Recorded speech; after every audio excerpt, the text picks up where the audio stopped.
bahwa asesmen nasional untuk 2021 tidak memerlukan persiapan-persiapan khusus maupun tambahan yang justru akan menjadi beban psikologis tersendiri.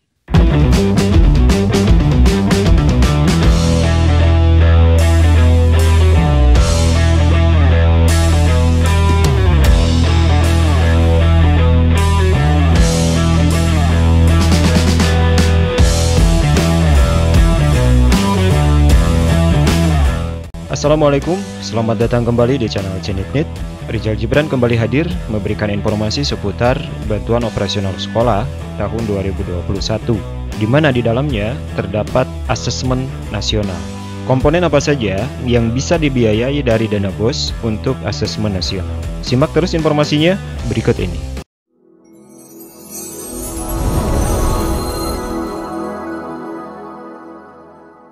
Bapak dan Ibu para pengelola BOS dimanapun Anda berada, seperti yang kita ketahui bersama bahwa bantuan operasional sekolah untuk tahun 2021 itu di dalamnya terdapat komponen asesmen nasional. Hal ini tertuang dalam Permendikbud nomor 6 tahun 2021. Ada item-item komponen pembiayaan yang di dalamnya terdapat asesmen nasional.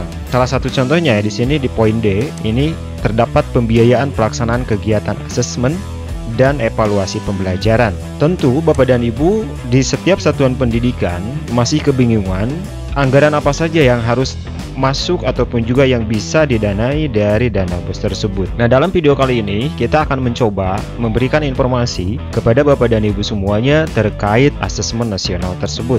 Selain proktor dan teknisi, unsur lain yang berperan penting dalam pelaksanaan ANBK adalah bendahara BOS, karena menyangkut anggaran yang dikeluarkan selama proses persiapan hingga pelaksanaan. Terlebih untuk jenjang SD negeri, di mana hampir seluruh pembiayaan kegiatan bersumber dari dana BOS. Sekedar mengingatkan kembali, Bapak dan Ibu, dalam juknis BOS reguler maupun BOS kinerja, tahun 2021 terdapat komponen pembiayaan kegiatan asesmen dan evaluasi pembelajaran. Salah satunya meliputi asesmen berbasis komputer. Nah, itu artinya segala pembiayaan terkait ANBK ini bisa dibiayai menggunakan dana BOS. Dalam pos asesmen nasional sendiri dijelaskan bahwa biaya asesmen nasional di setiap satuan pendidikan itu dianggarkan melalui dana bantuan operasional sekolah dan bantuan operasional pendidikan. Jadi Bapak dan Ibu yang mengemban tugas sebagai bendahara, tentu informasi ini kiranya bisa menjadi acuan dalam menyusun rencana anggaran.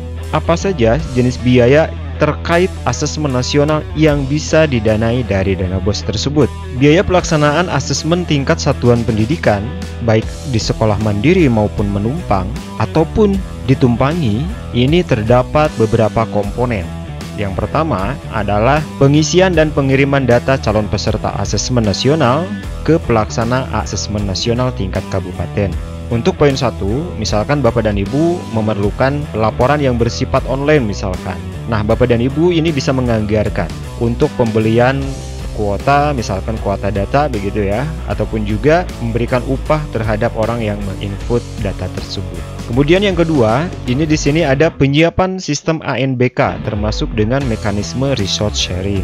Misalkan Bapak dan Ibu sarana dan prasarananya kurang lengkap misalkan, bisa mendanai kegiatan tersebut dari dana BOS. Kemudian yang ketiga, penerbitan kartu login.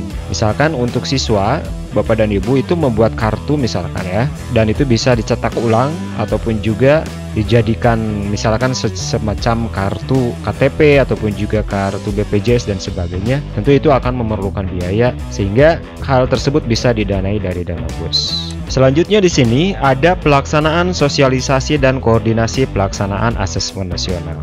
Bapak dan Ibu misalkan mau mengadakan sosialisasi di tingkat satuan pendidikan baik dengan seluruh warga sekolah ataupun juga dengan komite dan sebagainya, tentu pelaksanaan sosialisasi ini memerlukan biaya begitu ya.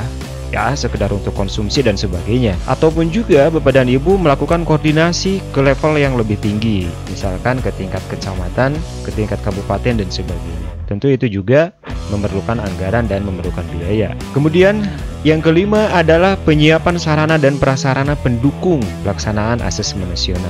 Karena asesmen nasional berbasis komputer, artinya Bapak dan Ibu juga memerlukan sarana prasarana tersebut. Kalau misalkan Bapak dan Ibu tidak memiliki sarana tersebut, kebetulan Bapak dan Ibu sebagai pelaksana yang sekolah mandiri, itu artinya Bapak dan Ibu harus memiliki sarana dan prasarana yang menunjang, baik yang bersifat elektronik ataupun juga yang bersifat internet dan sebagainya. Tentu itu harus disiapkan, gitu ya, agar nanti Bapak dan Ibu tidak kerepotan pada saat pelaksanaan asesmen nasional. Kemudian selanjutnya ada pengawasan pelaksanaan asesmen di satuan pendidikan. Misalkan Bapak dan Ibu ingin memberikan biaya pengawasan. Pengawasan tersebut baik yang ada di satuan pendidikan ataupun juga datangnya dari luar satuan pendidikan kita, tentu itu memerlukan biaya dan anggaran. Tentu Bapak dan Ibu bisa menganggarkan dengan anggaran yang secukupnya, gitu ya. Kemudian yang ketujuh, di sini ada penyusunan dan pengiriman laporan asesmen. Jadi Bapak dan Ibu juga bisa mendanai asesmen nasional dari dana BOS ini untuk penyusunan pengiriman laporan asesmen. Misalkan penyusunan laporannya, terus juga pengirimannya misalkan karena jauh dan sebagainya, Bapak dan Ibu bisa menganggarkan dari dana BOS ini. Selanjutnya, yang ke-8 adalah asistensi teknis dan pelaksanaan ANBK oleh pengawas, proktor, dan teknisi. Antara lain, misalkan begini ya, satuan pendidikan yang mandiri menanggung honor pengawas, proktor, dan teknis di satuan pendidikan masing-masing. Jelas ya? Kemudian, satuan pendidikan yang menumpang itu menanggung honor pengawas, proktor, dan teknisi di satuan pendidikan yang ditumpangi. Jelas ya? Kalau di sini, kalaupun misalkan di Bapak dan Ibu adanya sinergitas misalkan antara sekolah yang mandiri dengan sekolah yang ditumpangi, boleh saja berembuk ataupun juga pembiayaannya dibagi dua atau dan sebagainya. Bapak dan Ibu nanti bisa berkoordinasi langsung begitu ya. Kemudian, yang ke-9 Bapak dan Ibu, yaitu biaya transportasi dan akomodasi peserta AN yang menumpang ke satuan pendidikan lain ditanggung oleh satuan pendidikan yang menumpang. Misalkan jarak sekolah kita itu menumpang di sekolah lain dan jaraknya yang cukup jauh, maka tentu ketika kita melaksanakan asesmen nasional, anak-anak siswa kita memerlukan akomodasi dan transportasi. Tentu Bapak dan Ibu bisa menganggarkan dari dana BOS. Jadi misalkan mobilitasnya Bapak dan Ibu nanti bisa dipikirkan begitu ya. Kemudian yang terakhir adalah biaya lain yang timbul dari pelaksanaan berbagai sumber daya bersama antara satuan pendidikan menumpang dan satuan pendidikan yang ditumpangi menjadi tanggung jawab bersama sesuai dengan kesepakatan dan peraturan perundang-undangan. Nah jelas ya, kalau hal ini Bapak dan Ibu nanti bisa berkoordinasi lah dengan sekolah yang ditumpangi ataupun juga sekolah yang menumpang. Dengan memahami jenis pembiayaan tadi, tentunya kita bisa menentukan skala prioritas pengeluaran yang berkaitan dengan ANBK ini. Nah, seperti pengadaan sarana prasarana ANBK yang memungkinkan belum tersedia di lembaga di mana kita itu menumpang. Komponen-komponen ini tentunya membutuhkan biaya yang cukup besar. Bapak dan Ibu nanti sekali lagi saya informasikan bisa berkoordinasi dengan sekolah yang kita tumpangi ataupun juga sekolah yang menumpang. Ya. Nah, sekedar informasi saja Bapak dan Ibu, asesmen nasional untuk tahun 2021 itu mengalami perubahan ataupun juga mengalami revisi jadwal. Nah, berikut ini saya akan sampaikan revisi jadwal pelaksanaan asesmen nasional untuk tahun 2021. Mudah-mudahan informasi ini bermanfaat. Jika bermanfaat, jangan lupa like, share, dan subscribe. Aktifkan notifikasinya agar Anda menjadi orang yang pertama mengetahui informasi yang akan saya berikan berikutnya. Saya Rajal Gibran pamit, terima kasih. Assalamualaikum warahmatullahi wabarakatuh. Sampai jumpa.